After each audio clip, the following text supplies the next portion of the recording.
की गूंज सिंहासन का शोर, इब्राहिम की जयकार। आज हम आपको सुनाने जा रहे हैं एक ऐसे राजा की दास्तान जो न सिर्फ तख्त व ताज का मालिक था, बल्कि अपने दौर का सबसे ताकतवर शहंशाह माना जाता था।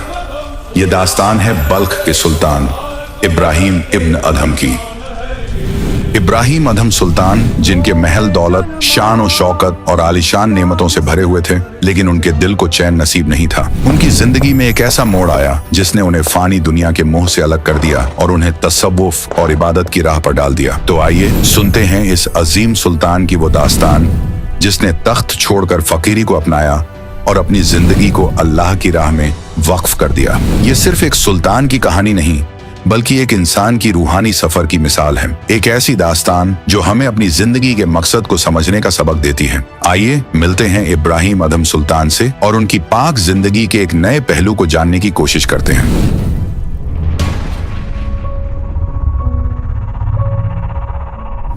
क्या आपने कभी सोचा है कि मौत के बाद क्या होता है? क्या हमारी रूह एक गहरी अब्दी नींद में चली जाती है या फिर किसी पुरअसरार आलम में सफर करती है? क्या पुनर्जन्म यानी तनासुख महज एक ख्वाबी ख्याल है, या शायद ऐसी कोई हकीकत है जो हमारी सोच से कहीं परे है? तसव्वुर कीजिए एक ऐसी दुनिया जहां जिंदगी और मौत के बीच की दीवार धुंधली हो जाती है, जहां रूहें अपने मुकद्दर का इंतजार करती हैं और जन्नत और दोज़ख के राज खुलते हैं। ये कोई ख्याली कहानी नहीं, बल्कि इस्लाम के गहरे राजों में से एक है। सदियों से मुस्लिम मुआशरे में एक सवाल लोगों के जहन में घूमता रहा है: क्या वाकई हमारी रूहें कयामत तक सोती रहती हैं, या फिर उस रूह का किसी आसमानी मुकाम में सुकूनत होती है? आज हम इसी पेचीदा मुअम्मे को सुलझाने की कोशिश करेंगे। दीन इस्लाम के मुताबिक जब इंसान इस दुनिया ए फानी से रुखसत होता है तो उसकी रूह को रोज़े कयामत तक इंतजार करना पड़ता है। फिर इस्लामी अकीदे के मुताबिक कयामत के रोज अल्लाह ताला सबको दोबारा जिंदा करेगा और उनके अमाल का हिसाब किताब लिया जाएगा। इस मुहासिबे के बाद नेक लोगों को जन्नत की नेमतें नसीब होंगी, जबकि गुनाहगारों को जहन्नुम की आग में झोंक दिया जाएगा। लेकिन यहाँ एक दिलचस्प पेच आता है। अगर रूहें सिर्फ कयामत के दिन ही बेदार होंगी तो फिर हजरत मोहम्मद सल्लल्लाहु अलैहि वसल्लम ने शब मेराज में जन्नत और दोज़ख में हजरत आदम अलैहिस्सलाम और उनकी औलाद को कैसे देखा? नाजरीन, आपको बताते चलें कि हजरत आदम ने एक बार दो अलग अलग मंजर देखे। उन्होंने देखा कि उनकी एक औलाद दोज़ख में है, जहां वह अजाब में मुबतला है, जल रही है, तकलीफ में है। ये देखकर हजरत आदम की आंखों से आंसू आ गए। लेकिन फिर उन्होंने अपनी दूसरी औलाद को जन्नत में देखा, जहां वो नेमतों में मगन थी, आराम और सुकून में थी। ये देखकर हजरत आदम मुस्कुरा उठे। नाजरीन, इस विषय पर हमने पहले भी एक तफसीली वीडियो बनाई है। अगर आप पुनर्जन्म के बारे में गहरी मालूमात हासिल करना चाहते हैं और यह जानना चाहते हैं कि इस्लाम में पुनर्जन्म का कोई तस्वुर है या नहीं, तो हमारी यह वीडियो जरूर देखें। इस वीडियो का लिंक डिस्क्रिप्शन बॉक्स में मौजूद है। कुरान और हदीस में इसका वाज़ेह इशारा मिलता है कि बहुत सी रूहें पहले ही जन्नत और दोज़ख में मौजूद थीं और यह कयामत की तसव्वुर से पहले का मामला है। अगर यह कयामत से पहले ही रूनुमा हो रहा है तो इस्लाम में कयामत आने तक की तसव्वुर पर ही सवाल उठते हैं। फिर यह भी सवाल उठता है कि क्या मौत के बाद दोबारा हयात नसीब होती है? इस पेचीदा मुअम्मे को सुलझाने के लिए आइए सुल्तान इब्राहिम इब्न अदहम की एक अनोखी दास्तान की तरफ रुख करते हैं, जिसका जिक्र मशहूर सूफी शायर रूमी ने अपनी किताब मसनवी में भी किया है। इस दिलचस्प दास्तान में ऐसे गहरे राज पोशीदा हैं जो शायद हमें जिंदगी और मौत के इस लाफानी मुअम्मे को समझने में मदद कर सकें। तारीख के झरोखों से झांकती एक कहानी जो हमें बताती है कि इंसान की रूह किस तरह अपने खालिक से मिलने की जुस्तजू में भटकती है।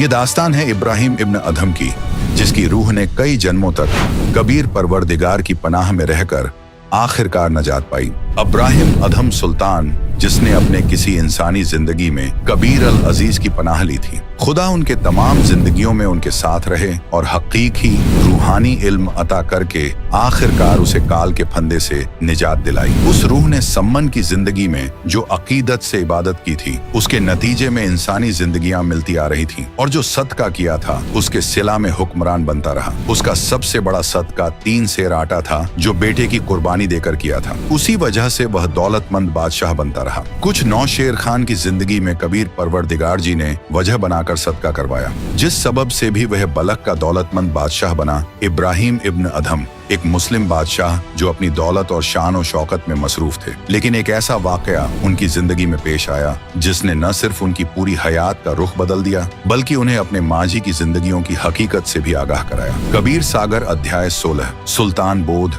सफ़ा 37 पर सुल्तान इब्राहिम की मुकम्मल कहानी का बयान मिलता है। सुल्तान एक फारसी लफ्ज है जिसका मतलब है बादशाह। इब्राहिम अधम नाम का एक हुक्मरान था, उन्हें सुल्तान कहा जाता था। पिछली जिंदगियों के नेक बंदे बादशाह, मनसबदार और दौलतमंद बनते हैं। आदरणीय संत गरीबदास जी महाराज ने अपनी मुकद्दस कलाम में इरशाद फरमाया है, अनंत कोटि बाजी जहाँ रते सकल ब्रह्मंड, गरीबदास में क्या करूँ यू काल करे देखो। आदरणीय संत गरीबदास जी फरमाते हैं कि अल्लाह कबीर ने उनसे कहा है, ए गरीबदास, मैं इतना कादिर हूँ कि मैंने दीगर मखलूकात और तमाम कायनात को तख्लीक किया है, लेकिन मासूम रूहें मुझे न पहचान कर मुझसे बिछड़ जाती हैं और काल के फंदे में फंस जाती हैं। आखिर मैं क्या करूं? आगे कबीर परवरदिगार आदरणीय गरीबदास जी से कहते हैं, जो जन मेरी शरण है ताका हूँ मैं दास, और गेल गेल लाग्या फिरूं जब तक धरती आकाश, गोता मारूं स्वर्ग में जा बैठूं पाताल, गरीबदास में ढूंढता फिरूं अपने हीरे मोती लाल। कबीर अर रहमान का फरमान है कि जो बंदा उनसे बैअत यानी नाम दीक्षा लेता है वह उसे हर हाल में नजात दिलाएंगे, चाहे इस जिंदगी में हो या किसी और में। वह उस रूह को अपनी हिफाजत में लेकर काल के फंदे से आजाद करेंगे और उसे सतलोक की राह दिखाएंगे जो नेमतों का घर है। इसी वादे के तहत इब्राहिम इब्न अधम की रूह पिछले कई जन्मों से कबीर परवरदिगार की हिफाजत में थी, मगर एक बार फिर काल ने अपना दांव चला और उसे नाम से मुनक्ता कर दिया। एक रात बादशाह के मकान के करीब किसी नेक बंदे के मकान में कुछ दरवेश आए। रात भर उन्होंने सत्संग फरमाया। बादशाह ने रात में अपने मकान की छत पर बैठकर पूरा सत्संग गौर से सुना। अल्लाह की इबादत की जबरदस्त तहरीक हुई। सुबह अपने वजीरों से कहा कि किसी नेक दरवेश का पता करो और मुझे मिलवाओ। एक मक्कार बाबा बड़ा मशहूर था। बादशाह को उसके पास ले जाया गया। बादशाह उसके बताए तरीके से इबादत करने लगा। बादशाह की उंगली में एक बेशकीमती अंगूठी थी। मक्कार बाबा दिखावा तो करता था कि वह माल और दौलत को हाथ तक नहीं लगाता। लगता था कि बड़ा तारिक दुनिया फकीर है, मगर था धोखेबाज। सुल्तान भी उससे मुतासिर था। उस बाबा ने अपने खास खादिम से कहा कि जिस झरगर ने बादशाह इब्राहिम की अंगूठी बनाई है, उस झरगर से वैसी ही अंगूठी नकली हीरों और मोतियों वाली नकली सोने की बनवा ला। नकली अंगूठी बिल्कुल हूबहू बन गई। एक रोज बादशाह दरवेश के पास गया। दरवेश ने कश्ती सवारी की ख्वाहिश की। सुल्तान इब्राहिम अधम ने फौरन कश्ती सवारी का इंतजाम करवाया। तालाब के बीच में जाकर बाबा ने कहा, जनाब आली, आपकी अंगूठी बेहद खूबसूरत है, जरा दिखाना। बादशाह ने अंगूठी निकालकर दरवेश को दे दी और बाबा देखने लगा। नजर बचाकर अंगूठी बदल दी। बादशाह ने कहा कि आप चाहें तो अंगूठी रख लें या और बनवा दूं। बाबा ने कहा, अरे फकीरों के लिए तो यह खाक है खाक। यह कहकर नकली अंगूठी तालाब में फेंक दी। यह देख बादशाह को पूरा यकीन हो गया कि वाकई में दरवेश तारिक दुनिया फकीर है। मगर कुछ दिन बाद ही उस मक्कार बाबा का भांडा फूट गया। उसके राजदार मुरीद ने बादशाह को सारा किस्सा बताया। इब्राहिम सुल्तान बाबा के पास गए। तब बादशाह ने वह अंगूठी उसी बाबा की झोंपड़ी की जमीन में दफन पाई तो बहुत रंजीदा हुआ और दरवेशों से एतबार उठ गया। उस मक्कार को कैद खाने में डाल दिया। फिर तो बादशाह ने अपने मुल्क के तमाम पीर फकीरों को तलब किया और उनसे सवाल किया कि अगर आपने खुदाए बरतर को पाया है तो मुझे भी उसका दीदार कराओ। इस सवाल का जवाब किसी के पास न था। एक फकीर ने फरमाया कि आप एक दूध का जाम मंगवाए। खादिम ने दूध का जाम लाकर पेश कर दिया। फकीर ने दूध में उंगली डुबोई और बादशाह से कहा, जनाब आली, आपके दूध में घी नहीं है। बादशाह ने कहा, दूध से घी हासिल करने का तरीका है। पहले दूध को गर्म करके ठंडा किया जाता है, फिर जमाया जाता है, तब दही बनता है, फिर मथा जाता है, फिर इसमें से घी निकलता है। फकीर ने कहा, ऐ सुल्तान ए आजम, जिस तरह दूध से घी पाने का तरीका है, वैसे ही इंसानी जिस्म से परवरदिगार को पाने का तरीका है। उस तरीके से अल्लाह ताला की दीदार होता है। मुर्शिद ढूंढो और इबादत करो। बादशाह के दिल में पीर फकीरों के लिए नफरत थी। वह सबको उसी नजरिए से देख रहा था। उस फकीर को भी कैद खाने में डाल दिया। सबसे चक्की चलवाई जा रही थी। सब दरवेश तो खुदाए पाक के लिए ही घर बार छोड़कर निकले होते हैं। राह ए इबादत सही न मिलने के सबब शोहरत की चाह लाजमी है, मगर वे अल्लाह की नेक रूहें होती हैं। खुदा के लिए कोशिश करने से परवरदिगार की उन पर रहमत रहती है। उनको हकीकी इल्म देने के लिए भेस बदल कर अल्लाह ताला उनको समझाते हैं,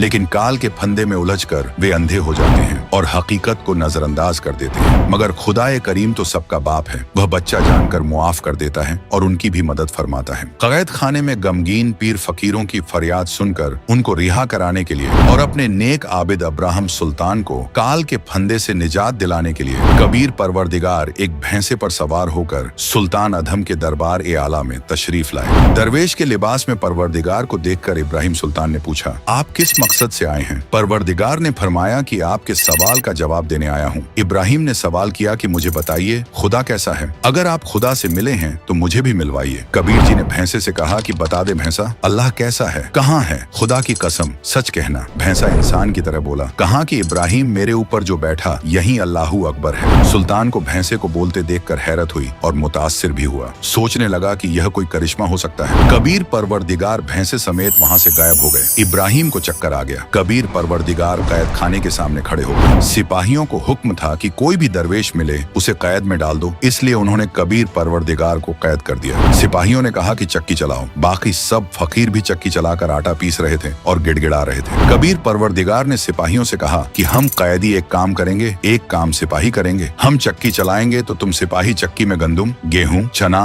बाजरा डालोगे या हम गंदुम डालेंगे, तुम चक्की चलाओ। सिपाहियों ने चालाकी से कहा कि हम गंदुम डालेंगे, तुम चक्की चलाओ। कबीर परवरदिगार ने कहा कि सब दरवेश खड़े हो जाओ। यह कहकर अपनी चक्की को असा लगाया। उसी वक्त सब 360 चक्की अपने आप चलने लगी। कबीर अल अजीज ने कहा, सिपाही भाई डालो गंदुम, पीसो जितना चाहिए। दरवेशों से कहा कि आंखें मूंद लो। सबने आंखें मूंद ली। फिर परवरदिगार ने कहा कि आंखें खोलो। सबने आंखें खोली तो सब कैद खाने से बाहर बल्ख शहर से दूर जंगल में खड़े थे। कबीर परवरदिगार ने कहा कि आप इस बादशाह के मुल्क को छोड़कर दूर चले जाओ। सब आबिदीन परवरदिगार को सलाम करके और शुक्रिया अदा करके भाग चले। बादशाह को खबर मिली कि एक साहिब एक करामात फकीर आया था। सब कैदियों को रिहा करके ले गया। जाते वक्त दिखाई नहीं दिए। एक चक्की को असा लगाया, सब 360 चक्कियां चलने लगी हैं। बादशाह कैद खाने में गया। चलती चक्कियों को देखकर दंग रह गया। चक्कियां बंद हो गईं। बादशाह सोच में डूब गया। कुछ अय्याम के बाद परवरदिगार कबीर एक ऊंट चराने वाले देहाती जैसे लिबास, हाथ में लंबा आसा लेकर बादशाह के कसर की छत पर नमूदार हुए।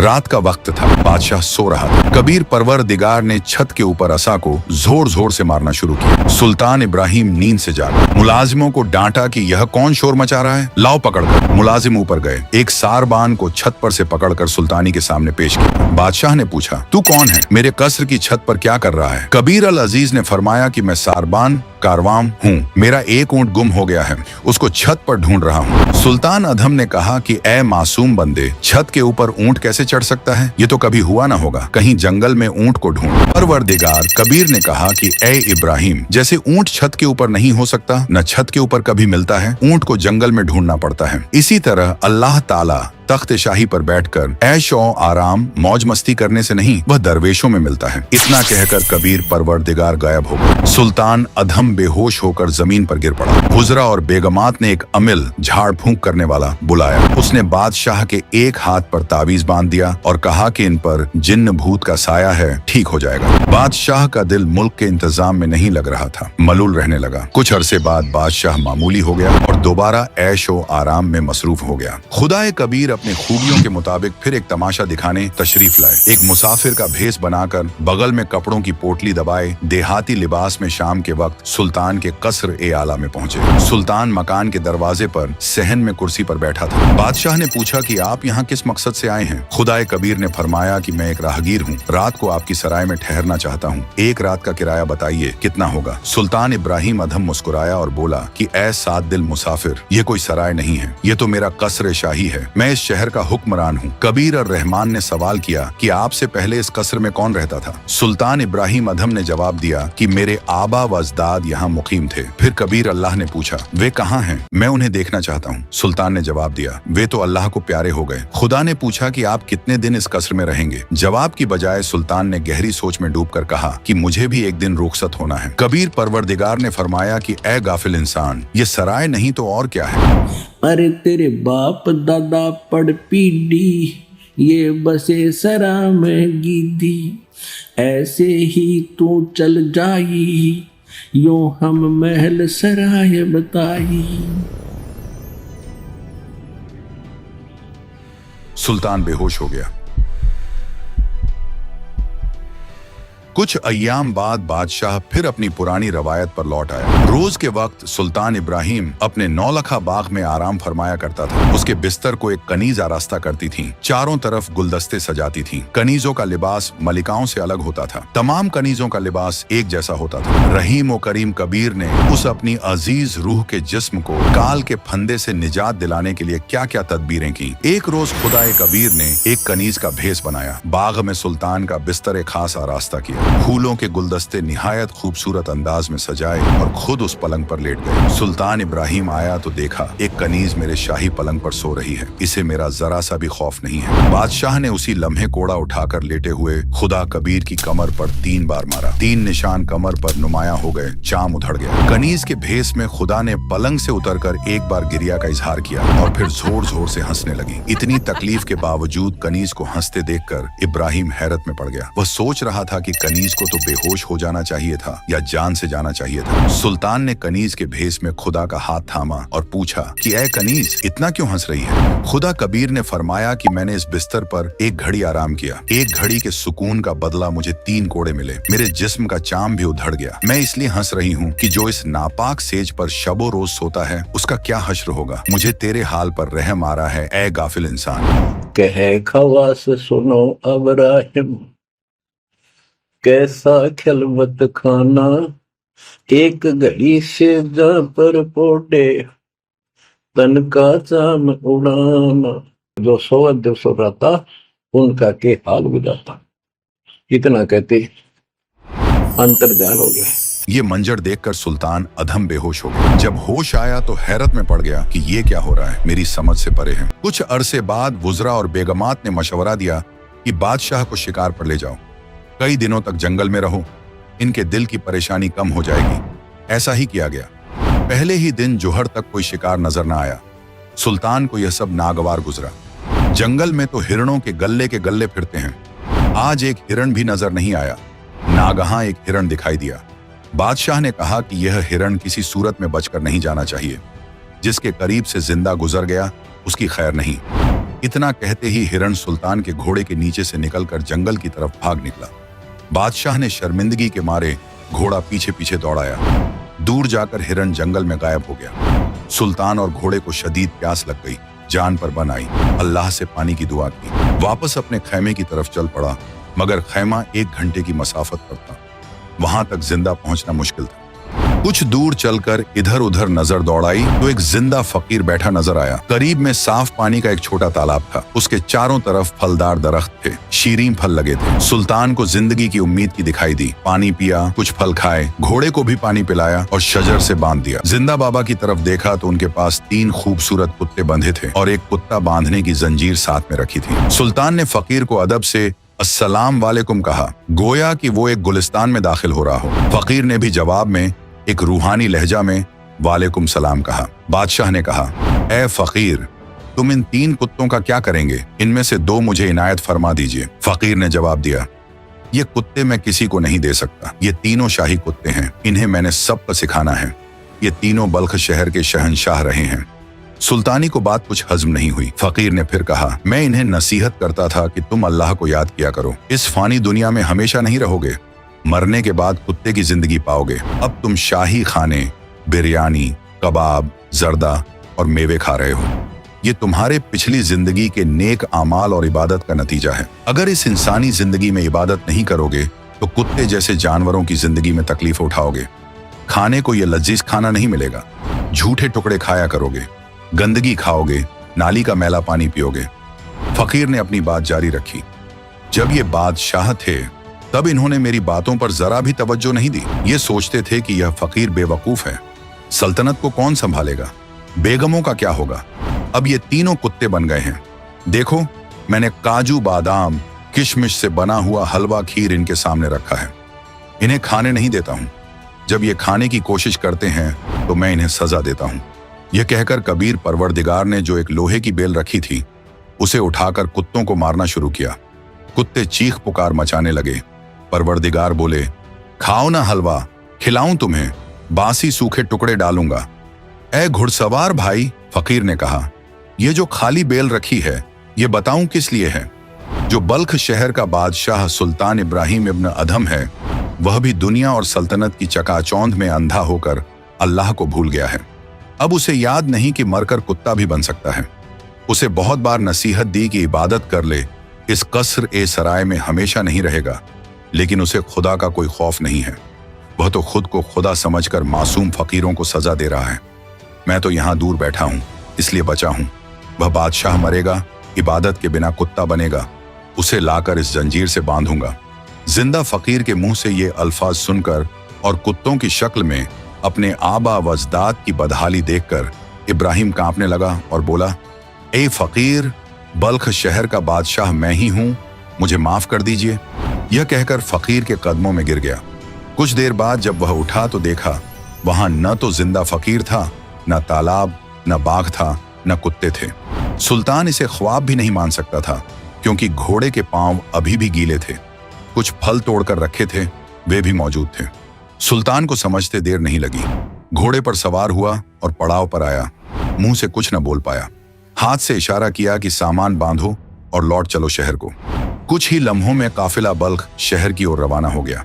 जब सुल्तान इब्राहिम अपने महल पहुंचा तो एक कमरे में जाकर अकेला बैठ गया और फूट फूट कर रोने लगा। रानियों ने, वजीरों ने बहुत समझाने की कोशिश की। कहने लगे, ऐ हुजूर, ये दुनिया फानी है, इसमें ऐसा होता रहता है, हिम्मत रखिए। खास रानियां कहने लगी, ऐसा तो औरतों के साथ होता है, आप तो मर्द हैं, आपको सब्र करना चाहिए। आप तो अपनी रियाया के सरपरस्त हैं, आपको मजबूती से अपने फराइज अंजाम देने चाहिए। इतने में एक कुत्ता वहां आ गया। उसके सिर पर गहरा जख्म था जिसमें कीड़े पड़ चुके थे। वो तड़प रहा था। कुत्ता इंसानी जुबान में बोल उठा, ऐ सुल्तान इब्राहिम, मैं भी कभी एक बादशाह था, लेकिन मैंने अपनी सल्तनत के गरूर में बेगुनाह जानों का कत्ल किया, शिकार में बेकसूर जानवर मारे, जंग में नाहक खून बहाया। आज वही तमाम गुनाह मेरे साथ हिसाब बराबर कर रहे हैं। ये कीड़े जो मेरे जख्मों को नोच रहे हैं, यही मेरे की का अजाब है। अब मैं कुछ करने के काबिल नहीं। ऐ इब्राहिम, यही हाल तेरा भी होने वाला है। देख ले अपना अंजाम। तू दुनिया की झूठी दौलत और सल्तनत के मोह में पड़ा हुआ है और अपनी आखिरत को बर्बाद कर रहा है। तेरे पीछे पीछे अल्लाह ताला तुझे राहे हक दिखाने के लिए बुला रहा है, लेकिन तू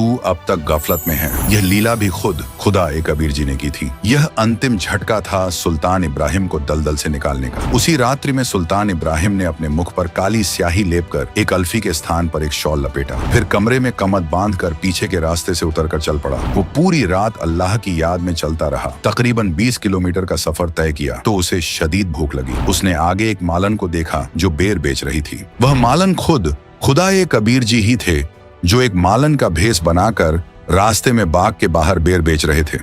सुल्तान मालन के पास गया और उनसे बैरों का भाव पूछा तो मालन ने बताया कि एक आने के सेर 1 रुपये में 16 आने होते थे। एक सेर यानी 1 किलोग्राम। सुल्तान के पास आना नहीं था। उसने जो झूठी पहन रखी थी उन दोनों की कीमत उस समय 2.5 लाख रुपये थी। ऊपर हीरे पन्ने जड़े थे। सुल्तान ने कहा कि मेरे पास 1 आना या रुपया नहीं है, ये झूठी हैं, इनकी कीमत 2.5 लाख रुपये है। ये दोनों ले लो, मुझे भूख लगी है, 1 सेर बेर तोल दो। मालन 1 सेर बेर तोलकर इब्राहिम के शॉल के पल्ले में डालने लगी तो एक बेर नीचे गिर गया। उस बेर को उठाने के लिए मालन ने भी हाथ बढ़ाया और इब्राहिम ने भी मालन के हाथ से बेर छीनना चाहा। दोनों अपना बेर होने का दावा करने लगे। उसी वक्त खुदाए कबीर ने मालन का रूप बदलकर अपने वास्तविक रूप में आ गए और सुल्तान को जोर से एक थप्पड़ मारा और कहने लगे, ये गमवार, तू इतना मूर्ख, 2.5 लाख की जूती छोड़ रहा है और 1 पैसे के बेर के ऊपर झगड़ा कर रहा है। ये कैसा त्याग है तेरा? जा वापस कर ले अपना राज। खुदाए कबीर ने कहा कि हे प्यारी आत्मा, घर के त्याग देने से कुछ नहीं होता, हृदय से त्याग मिट्टी समझ इसको। तब उसको अपनी गलती का एहसास हुआ और फिर परवरदिगार कबीर जी ने कहा, इब्राहिम मैं वही अल खिज्र हूं जिसके पास कुरान ज्ञानदाता ने हजरत मूसा को सच्चा इल्म लेने के लिए भेजा था, लेकिन हजरत मूसा मेरी शर्तों पर खरा नहीं उतर सका, इसलिए मैंने हजरत मूसा को वह सच्चा इल्म नहीं बख्शा। इब्राहिम अब तू घर त्याग कर आ गया है, इसलिए मैं अब तुझे वह गुप्त इल्म बता रहा हूं।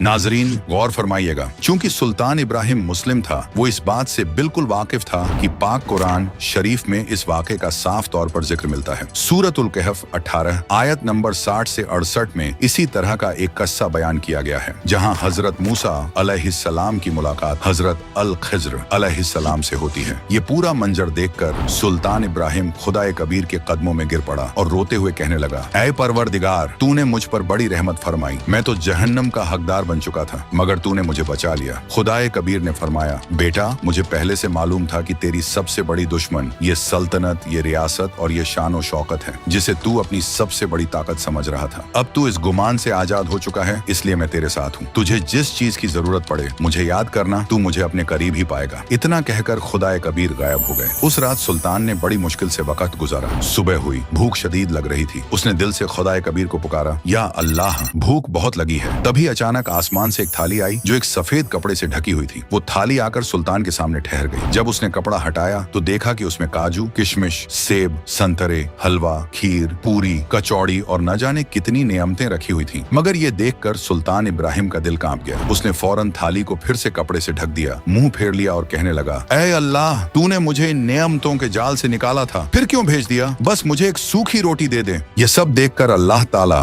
कबीर जी ने आकाशवाणी की ओर कहा, अब्राहिम तू सफल हुआ, अब तेरी रूह इस गंदे दलदल से हट चुकी है। अब तू जंगल से लकड़ी तोड़ और उसे बेचकर अपना गुजारा कर और भक्ति कर, लेकिन सच्चे नाम बिना बात नहीं बनेगी। इतना कहकर अल्लाह ताला कबीर जी की आकाशवाणी बंद हो गई। कुछ दिन बाद परवरदिगार कबीर जी राजा को मिले और प्रथम मंत्र दिया, फिर उसके बाद सतनाम दिया और कहा, तुझे सारनाम दूंगा जब तू योग्य हो जाएगा। कबीर सागर के सुल्तान बोध में सफा 62 पर गवाही है। प्रथम पाण प्रवाणा लेई, पीछे सार शब्द तोई देई, तब सदगुरु ने अलख लखाया, करी प्रतीत परम पद पाया, सहज चौका कर दीन्हा पाना, नाम काल का बंधन तोड़ बगाना। गौर करें, उस वक्त इब्राहिम के पास न तो आरती चौका करने को मालो दौलत था, न कोई और सहूलत थी। यह असली कबीर साहब की दीक्षा की रस्म है।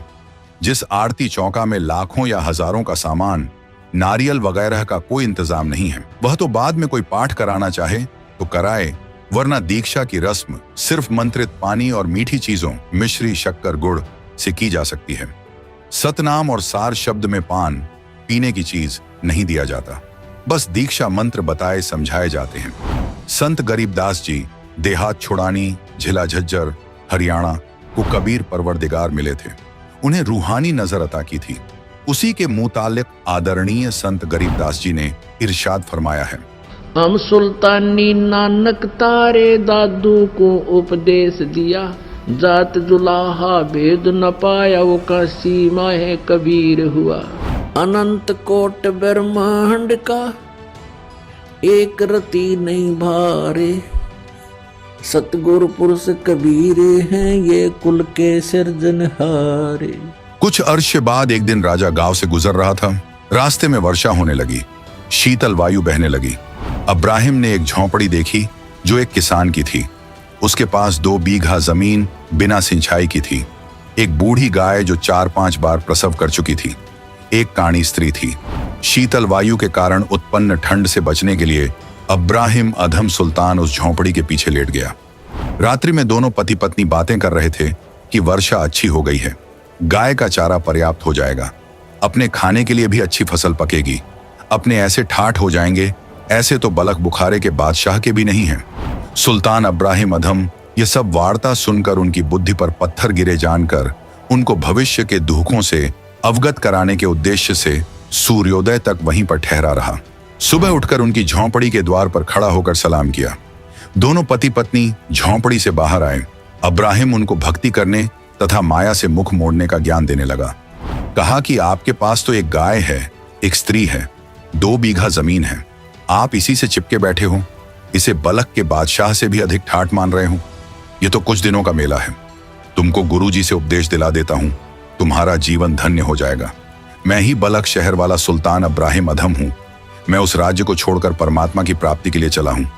उन्होंने कहा कि हमें तो लगता नहीं कि आप बलख शहर के राजा हो। यदि ऐसा है तो तेरे जैसा मूर्ख व्यक्ति इस पृथ्वी पर नहीं है। आपकी शिक्षा की हमें आवश्यकता नहीं है। सुल्तान ने कहा कि रांडी ढांडी नात जे ये नरकइये काग और पुलक बुखारा जाग दिया थी कोई पछड़ी लागे। इसके बाद इब्राहिम अधम जमीन का सुल्तान तो नहीं रहा, लेकिन इबादत का सुल्तान बन गया, वली कामिल बन गया। इसलिए उसे सुल्तान या प्यार में सुल्तानी नाम से शोहरत मिली। आगे की दास्तान में इसे सिर्फ सुल्तानी नाम से ही लिखा कहा जाएगा। जैसे धर्मदास जी को धनी धर्मदास कहा जाने लगा था, वे इबादत के धनी थे, वैसे दुनियावी दौलत की भी कोई कमी नहीं थी। सुल्तान इब्राहिम के पिछले जन्मों की दास्तान नेकी और सेऊ तो उसी जिंदगी में नजात पा गए, लेकिन सम्मन के दिल पर जख्म लग गया कि अगर मेरे पास दौलत होती तो मुझे बेटे की कुर्बानी न देनी पड़ती। अल्लाह ताला ने उसी जन्म में सम्मन नेकी सेऊ को मालो दौलत से नवाजा था। वे गरीब नहीं रहे थे। सम्मन दिल्ली का बड़ा अमीर शख्स हो गया था, लेकिन फिर नजात की ख्वाहिश नहीं रही। मुर्शिद कामिल के लिए बेटे की कुर्बानी देने की वजह से अगली जिंदगी में नौशेर खां शहर के बादशाह के घर पैदा हुआ, शहनशाह बना। 80 खजाने हीरे मोतियों से भरे थे, लेकिन सदका नहीं करता था, न अल्लाह को याद करता था। खुदाए ताला कबीर साहिब जिंदा बाबा अल खिज्र का भेष बनाकर नौशेर खान बादशाह के पास गए और सदका करने की नसीहत दी। बादशाह ने कहा, मैं गरीब बादशाह हूँ। जिंदा ने कहा कि आपके 80 खजानों पर परचम लहरा रहे हैं। बादशाह ने कहा, ये तो कोयले हैं। जिंदा ने कहा, जैसी तेरी नियत है कोयले हो जाएंगे। बादशाह ने खजाने खोलकर देखे तो वाकई कोयले हो गए थे। बादशाह ने परवरदिगार के कदम पकड़कर मुआफी मांगी। परवरदिगार ने कहा कि अगर ज्यादा माल सदका करे तो ये फिर से हीरे मोती बन जाएंगे। बादशाह ने कहा, जैसा आप फरमाएं वैसा ही करूंगा। खजाने फिर से हीरे मोती से भर गए। इसके बाद बादशाह ने बहुत माल सदका किया। इसके नतीजे में और पिछले जन्म की इबादत की कमाई और मुर्शिद की खिदमत के सबब अगली जिंदगी में इराक मुल्क में बल्ख शहर का बादशाह बना। नतीजा ए सुखन इब्राहिम अधम सुल्तान की दास्तान महज एक मिसाल है पुनर्जन्म या तनासुक की। ऐसे बेशुमार सबूत मौजूद हैं जो पुनर्जन्म के नजरिए को हकीकत साबित करते हैं। मिसाल के तौर पर जिस वक्त कबीर परवरदिगार ने मुसलमान पीर शेख तकी की लड़की को कब्र से निकालकर जिंदा किया, तब उस लड़की ने अपने पुरानी जिंदगियों का तफसील से बयान किया कि कैसे कबीर परवरदिगार उन्हें राबिया बांसुरी की जिंदगी में मिले और उन्हें हकीकी इल्म से रूबरू करवाया, और किस तरह वह राबिया बांसुरी से शेख तकी की बेटी बनने तक का ये पुनर्जन्म का सफर तय किया। अगर पुनर्जन्म को न माना जाए तो इन सवालात के जवाब इस्लामी मुकर्रिरीन के पास नहीं है। जैसे कोई कंगाल है, कोई दौलतमंद है, किसी के औलाद है, कोई बेऔलाद है, कोई रैयत है, कोई बादशाह ए आजम है, कोई नाबीना है, कोई लंगड़ा है, कोई तंदुरुस्त है। यह गौर करना लाजिमी है कि ये फर्क किस वजह से है। अगर तनासुख यानी पुनर्जन्म नहीं माने तो ये अनसुलझी मुअम्मा हमेशा कायम रहेगी। अगर हम पुनर्जन्म मानते हैं तो यह मुअम्मा हल हो जाती है। आदरणीय गरीबदास जी ने इरशाद फरमाया है कि कहते पिछली तब से होता है पूर्ण हंस मुराद, यानी ए नेक आबिद, पिछली जिंदगी में किए जिक्र व रियाजत से मुराद पूरी होती है। पहले वाले जन्मों में जिसने जैसा जिक्र और रियाजत किया है या गुनाह सवाब किया है, उसी के बुनियाद पर कोई बादशाह बना है, कोई बड़ा मनसबदार बना है, कोई बड़ा सेठ दौलतमंद बना है, कोई कंगाल है, कोई लंगड़ा है, कोई मरीज है, कोई तंदुरुस्त है, कोई बेगम है, कोई मलिका है, कोई कामिल उम्र जीता है, कोई कम उम्र में फौत हो जाता है, कोई हैवान है, कोई परिंदा है, कोई गंदी नाली के कीड़े हैं। यह सब पिछले जन्मों में किए आमाल के बुनियाद पर ही होता है। अभी आपने देखी सच्ची वाकयात पर मबनी इब्राहिम अधम सुल्तान की वीडियो विजुअलाइजेशन के वसीले से। नाजरीन, अब आप इस दास्तान को अल्लाह कबीर जी के सच्चे रहनुमा बाखबर संत रामपाल जी महाराज की जुबानी सुनिए, क्योंकि ये पाक वाणी खुद बाखबर के मुखारबिन से अदा हुई है और ये बेमिसाल सवाब और रूहानी सुकून बख्शती है। कहा कबीर, हम कारवान हो आए, महलों पर ऊंट बताई। बोले पादशाह सुल्ताना, तू रहता कहाँ दीवाना। दूजे का सिद्ध गवन किया रे, डेरा महल सराय लिया रे। जब हम महल सराय बताई, सुल्तानी को तावर आई। अरे तेरे बाप दादा पड़ पीढ़ी, ये बसे सराय में गिद्दी। ऐसे ही तू चल जाई, यो हम महल सराय बताई। अरे कोई कासिद को गलावे, इस पंडित खाने दावे। उठे पादशाह सुल्ताना, वहाँ का सिद्ध गैब छिपान। तीजे बांधी हो सेज बिछाई, तन तीन कोरड़े खाई। तब आया अनहद हासा, सुल्तानी गहे खवासा। मैं एक घड़ी से जा सोई, तात मेरा यू हवाल होई।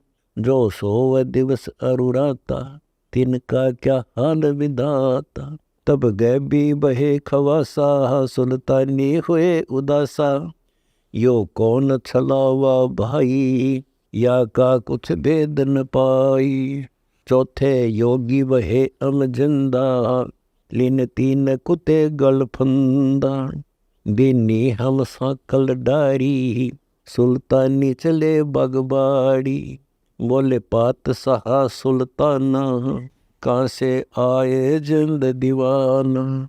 ये तीन कुत्ते क्या कीजे, इनमें से दो हमको दीजे। अरे तेरे बाप दादा हैं भाई, इन बड़ बद फैल कमाई। या लो लंगर शीश लगाई, तब कुत्तों धूम मचाई। अरे तेरे बाप दादा पड़ पिड्डी, तो समझे क्यों नहीं गिद्दी। अब तू तख्त बैठ कर भूली, तेरा मन चढ़ने को सोली। योगी जिंदा गैब बयारे, हम ना कुछ भेद लहारे। बोले पादशाह सुल्ताना, जा खड़े अमीर दीवाना। ये चार चरित्र बीते, हम ना कछु भेद न लीते। वहाँ कबीर मारा ज्ञान गलोला, सुल्तानी मुख नहीं बोला। तब लगे ज्ञान के बाना, खाड़ी बेगम माल खजाना। सुल्तानी योग लिया रे, कबीर सतगुरु उपदेश दिया रे। छोड़ा 18 लाख तुरारे, सब लग गया माल बुरारे। छोड़े गज गए बरजल होड़ा, अब बहे बाट के रोड़ा। संग 16 सहस सुहेली, एक से एक अधिक नवेली। छोड़े हीरे हिरंबर लाला, सुल्तानी मोटे ताला। जिन लोक पर गिना त्याग्या, सुन शब्द अनाहद लाग्या। पगड़ी की कॉपी न बनाई, सालों की अल्फी लाई। शीस किया मुकारा, सुल्तानी तजा बुखारा। गण गंधर्व इंदर लर्जे, धन मात पिता जिन सिरजे। बया सपतपुरी पर साका, सुल्तानी मार्ग बाका। जिन पांचों पकड़ पछाड़ा, इनका तो दे दिया बाड़ा। सुन शब्द अनाहद राता, जा काल कर्म नहीं जाता। नहीं कच्छ मच्छ कूरम्बा, जा धौल धरणी नहीं थम्बा। नहीं चंद्र सूर जा तारा, नहीं धौल धरणी गए नारा। नहीं शेष महेश गणेशा, नहीं गौरा शारद बेसा। जा ब्रह्मा विष्णु नवाणी, नहीं नारद शारद जानी। जा नहीं रावण नहीं रामा, नहीं माया का विश्राम।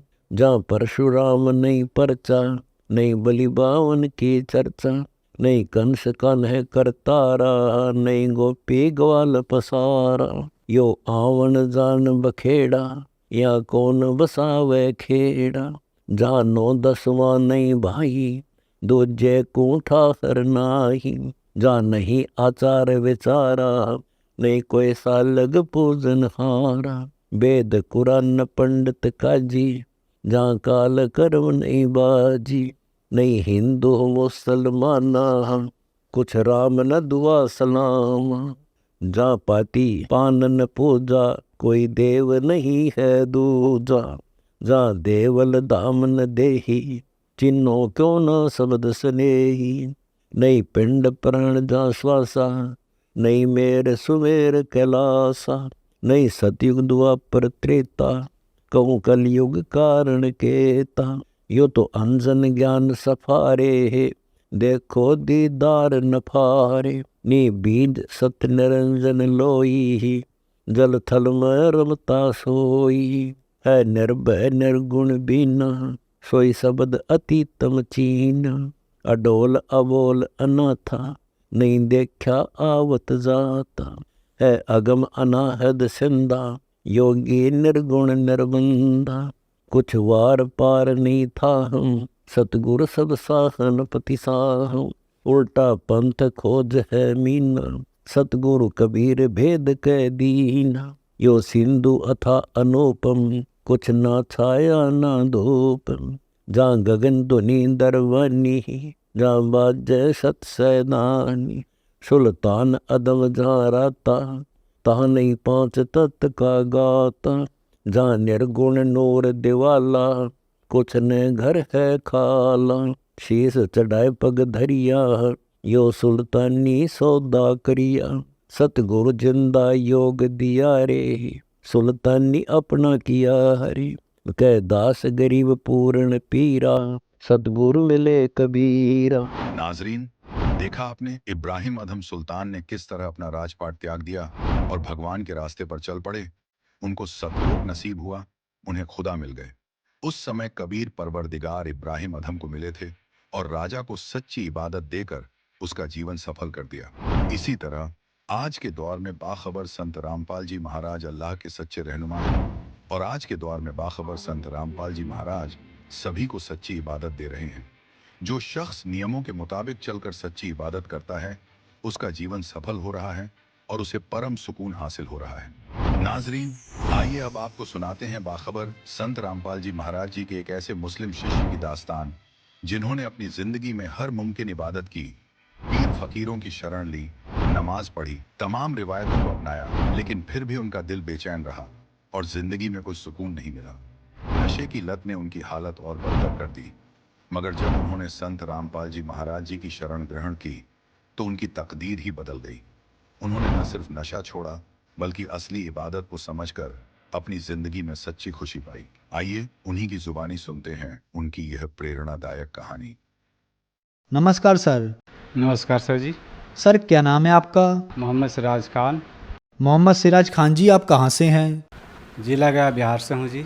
मोहम्मद सिराज खान जी, आपने संत रामपाल जी महाराज से नाम दीक्षा कब ली? 2013 में लिया जी। मोहम्मद सिराज खान जी, संत रामपाल जी महाराज की शरण में आने से पहले आप क्या भक्ति साधना या इबादत किया करते थे? मोहम्मदन समाज से मैं जो क्या करता था, जो अपने पूर्वज का नमाज़ पढ़ना, रोज़े रखना, बकरीद मनाना, मुहर्रम मनाना, ये सब करता था जी। और उसमें अपने एक पीर बनाया था जी।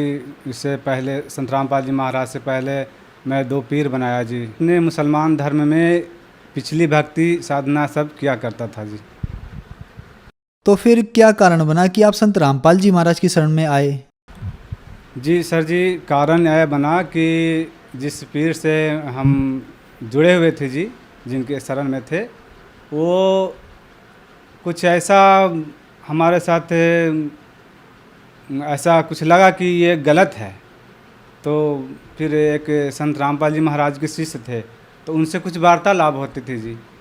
तो ऐसा हुआ ना कि एक लगातार 1 महीना ऐसे चलते रहा, सिलसिला चलते रहा। मैं अपना ज्ञान चलाते रहा, वो अपना भगत जी संत रामपाल जी महाराज जी के शिष्य अपना ज्ञान चर्चा करते रहते थे और आसो निकन्ना रामायणी करते थे और संध्या आरती करते थे। तो हम उनका सुनते थे और संत रामपाल जी महाराज जी की जयकारा लगाते थे भगत जी। तो हम भी उसको याद कर लिए। तो मैं भी सोचा कि मैं बोल के देखता हूँ। अपने जयकारा लगाता था, संत रामपाल जी महाराज जी की जय, कबीर परमात्मा की जय, मतलब इस तरह से मैं याद कर लिया था। तो लगाता था जी, तो हमको अंदर से लगता था ना कि बहुत सी ताकत मिल रहा। तो फिर जैसे जैसे और लगता था कि और मैं बोलूं, तो इस तरह से बोलना स्टार्ट कर दिया जी। फिर एक दिन क्या हुआ कि ड्यूटी गए और ऐसी कोई पुस्तक, कबीर पंथ का ही कोई पुस्तक मैं गिरा हुआ था, वो उसे उठा करके मैं ऐसी, पढ़ा लिखा तो नहीं हूँ जी, मैं देख रहा था क्या लिखा हुआ ऐसी। तो आए संत रामपाल जी महाराज के शिष्य, बोले सच्चाई भाई। तो हम भी बोला सच्चाई भाई। तो बोले कि भैया ये पुस्तक क्या पढ़ते हो? पुस्तक हम देते हैं, वो पढ़ना। कौन सा पुस्तक है? बोले कि ज्ञान गंगा है। हम बोले और कुछ? तो एक आपको हरियाणी नू इस तरह से पुस्तक बताया। तो हमने कि आप हमको दे दो। हालांकि पढ़ा लिखा तो मैं नहीं हूँ, लेकिन फिर भी दे दो, मैं देखूँगा। उसके बाद घर लेके आया, शाम में घर लेके आया। बोले देने समय संत रामपाल जी महाराज जी किसी से बताए कि भैया ये पुस्तक मत समझना, ये आपके अल्लाह जा रहे हैं साथ में। तो हमें पूरा विश्वास हो गया भगत जी उस समय, जो कह रहे हैं एकदम सही बता रहे हैं, मतलब ऐसा हमको फील हो रहा था। तो घर लेके आए, तो पढ़ा लिखा तो नहीं था जी, लेकिन थोड़ा सा ऐसी देख रहा था। तो घर वाले हमारे पत्नी जी थे और बच्चे लोग मजाक उड़ा रहे थे कि पापा तो पढ़ते नहीं हैं, आज पुस्तक पढ़ रहे हैं। तो हम बोला ठीक है कोई बात नहीं, हम ऐसा हमको लग रहा हम देख रहे हैं। तो जैसे सुना करते थे पहले कि कोई कबीर पंथ ऐसा जो था जो पुस्तक लेके बोलता था कि ये भी सही है, ये भी सही है। मैं उसी तरीक़ा से करने लगा जी, ये भी सही है, ये भी सही है, और इसी करते करते हमें पढ़ना आ गया जी। फिर धीरे धीरे पढ़ने लगा। तो सबसे पहले पढ़ा सृष्टि रचना जी। तो सृष्टि रचना पढ़ने के बाद तो हमको लगता कि अरे तो ऐसा इतना अच्छा ज्ञान कहाँ था, मतलब अंदर से आत्मा हमको रोने लगा उस समय पढ़ते समय में। तो हम बोले पत्नी को बोले कि अब तो हम जाएंगे उनके शरण में, अब थोड़ा देख लेते हैं और कुछ। तो 1 महीना बीता जी। नहीं जी, उससे पहले हमारे बच्चा का तबीयत ख़राब हो गया था, बम्बई में रहता था, सिलाई का काम करता था, तो बम्बई में रहता था। उससे पहले 1-2 दिन के बाद जो पुस्तक लाए, 1-2 दिन के बाद ही उनका तबीयत ख़राब हो गया हमारे बच्चा को। तो भगत जी संत रामपाल जी महाराज जी किसी से पुस्तक देने के समय में बताया था कि भैया कोई ऐसा समस्या, बड़ा समस्या आएगा ना, तो इनसे प्रार्थना करना दंडवत करके, और आपका सही काम हो जाएगा भाई। तो याद आ गया। तो उसी समय मैं दंडवत किया, संत रामपाल जी महाराज जी की फ़ोटो ऐसे खोल दिए किताब को और दंडवत किया। बोले मालिक आप तो जानी जान हो, हम तो अंधे हैं, हम पता नहीं आप कौन हो, लेकिन मुझे अल्लाह का खोज है। मैं पहले ही से खोज कर रहा हूँ, लेकिन पता नहीं हम सही जगह पर हैं या गलत जगह पर हैं, आप ही जानो। लेकिन आज हमने आपसे प्रार्थना कर रहे हैं, हमारे बच्चा को ठीक कर दो, और ठीक कर दीजिएगा तो हम आपके शरण में आ जाएंगे। इतना कह के दंडवत करके और उठ गए। भगत जी 10 मिनट के बाद रिजल्ट ऐसा आया कि मैं हैरत रह गया कि वहाँ से बोले भैया आपका बेटा तो एकदम ठीक हो गया। बोले ऐसे कैसे? वो सोचा ना कि जो पीर का, जो पहले जिस पीर का दामन में था, उससे कुछ बोला था। वो बोला कि आप बोले थे क्या भैया? हम बोले कि नहीं ऐसा कुछ हम नहीं बोले। हम मन ही मन में अपना बोले कि हम एक ऐसी घर बैठे एक पुस्तक था, उनमें संत रामपाल जी महाराज जी के फ़ोटो लगा हुआ था, उससे हम ऐसी प्रार्थना किए थे। तो फिर बोलने में मतलब वो दूसरा फील समझा, क्योंकि वो पहले गुरु भाई था। तो हम जब बोले ना तो उसको चोट सा जैसा लगा, फिर चुप हो गया। तो फिर हमें तो विश्वास हो गया कि अब तुम्हारे परमात्मा, हमारे अल्लाह तो यही है, जो कि 10 मिनट के अंदर ऐसा रिजल्ट आ गया जी। उस समय हम ठान लिए कि अब हम संत रामपाल जी महाराज के शरण में जाएंगे ही जाएंगे, चाहे दुनिया कुछ भी कह दे। तो घर में बहुत सा मुर्गी वगैरह रहता था, मतलब नफरत सा जैसा होने लगा। और उसके बाद वो जो संत रामपाल जी महाराज जी के शिष्य थे, उनसे हम चिप में अपना मेमोरी में डलवा लिए थे कि भैया से कुछ हमको डाल दो, हम सुनेंगे। तो वो सत्संग डाल दिए। वहाँ संत रामपाल जी महाराज जी के बरवाला आश्रम में ले गए। संत रामपाल जी महाराज से नाम दीक्षा लिए। मोहम्मद सिराज खान जी, संत रामपाल जी महाराज से नाम दीक्षा लेने के बाद आपको क्या लाभ मिले? भगत जी लाभ तो बहुत सारे मिले हैं संत रामपाल जी महाराज जी की दया से, लेकिन मोटा मोटा सा लाभ बताता हूँ मैं। सबसे पहले लाभ तो भगत जी आपको पहले बताया कि हमारे बच्चे का बीमारी ठीक हो गया। उसके बाद हमारी पत्नी को बवासीर का बीमारी था, वो भी परमात्मा की दया से, संत रामपाल जी महाराज जी की दया से ठीक हो गया जी। और एक लाभ और हुआ भगत जी, हमारी पत्नी जी रेलवे लाइन में गुस्सा के मारे कटने चली गई थी भगत जी। संत रामपाल जी महाराज जी के हमने नाम दीक्षा ले ली थी। उसके बाद तो हम संत रामपाल जी महाराज जी के घर में दंडवत प्रणाम स्थन था, उस जगह दंडवत किए और बोले कि मालिक अब इस दास का इज्जत आपके हाथ में है, हमारे छोटे छोटे से बच्चे हैं, अगर कुछ हो जाता है तो इस दास का इज्जत का कोई ये नहीं रहेगा, अब आप ही जानो कैसे होगा। अब इतना बोल करके हम दंडवत करके बैठ गए। फिर देखें, सोचे कि देख लेते हैं फिर एक बार, पता नहीं किधर चली गए। तो आप इधर निकले आगे तो देख रहे हैं कि चली आ रही है। अब आते के साथ बहुत से आके घबरा के रोने लगी। मुझे रोती हैं क्यों? तो माफ़ी मांगने लगी पत्नी। बोले हमसे माफ़ी क्यों मांग रहे हैं, परमात्मा से माफ़ी मांगो। हम तो परमात्मा से अर्जी लगाए थे, हमारी पत्नी का जीवन दान दिए परमात्मा संत रामपाल जी महाराज। उसके बाद जी हमारे महल्ले एक बेटा है, वो प्रणाम स्थल के नीचे ही वो सोता था जी रात में, और एक चौकी था बगल में जी आगे, उस पर हमारे बड़े बच्चे सोते थे और बच्चे सोते थे। और नीचे जो चौकी के नीचे जो होता है ना, एक सांप ऐसे बैठ करके और ऐसे करके गुरुजी के सामने का फ़ोटो और दम तोड़ दिया जी। हमारे बच्चे ऐसे लेटे हुए थे सामने रात में। फिर क्या हुआ कि रात में आवाज़ मिलता था, लेकिन पता नहीं, हमको लगता कि बाहर में बोलता होगा। फिर हमारी बच्ची जी, छोटी सी बच्ची है, वो झाड़ू देने के लिए गए तो देखा कि अरे ये तो क्या है, तो निकाला तो देख रहे हैं कि इसी सांप ऐसे बैठा हुआ है और ऐसे फन मार के दम तोड़ दिया भगत जी। फिर उसके बाद फिर एक लाभ और भगत जी संत रामपाल जी महाराज जी की दया से हुई कि हमारे बड़े वाले बच्चा को पथरी का शिकायत हो गया था जी, वो परमात्मा की दया से वो भी ठीक हो गया जी। सर जी ये है डॉक्टर का ये रिपोर्ट है अल्ट्रासाउंड का, उन्होंने अल्ट्रासाउंड में बता दिया जी कि ये 2 पथरी हो गया है जी। ऑपरेशन बोला था, लेकिन संत रामपाल जी महाराज जी की आश्रम पर प्रार्थना लगाने से परमात्मा संत रामपाल जी महाराज की दया से हमारे बच्चे का पथरी का ऑपरेशन नहीं कराना पड़ा और अपने आप ठीक हो गया जी। मोहम्मद सिराज खान जी, क्या आप कोई नशा भी करते थे? जी मैं नशा बहुत करता था जी, काम करके आते थे जी, ताड़े पीना, कभी दारू भी पी लेना अपने साथी संगत के साथ, गांजा भांग बीड़ी सिगरेट सब नशा करते थे जी। संत रामपाल जी महाराज जी की दया से जब नाम दीक्षा लिए जी तो सारे नशा छूट गए जी, सारे हमारे कष्ट दूर हो गए जी। और हमारे परमात्मा संत रामपाल जी महाराज की दया से आज यहाँ एक कट्ठा ज़मीन भी परमात्मा की दया से हो गई जी, संत रामपाल जी महाराज की दया से जी।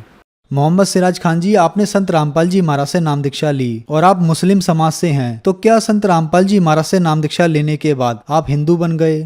जी हमारे संत रामपाल जी महाराज हिंदू नहीं बनाते जी।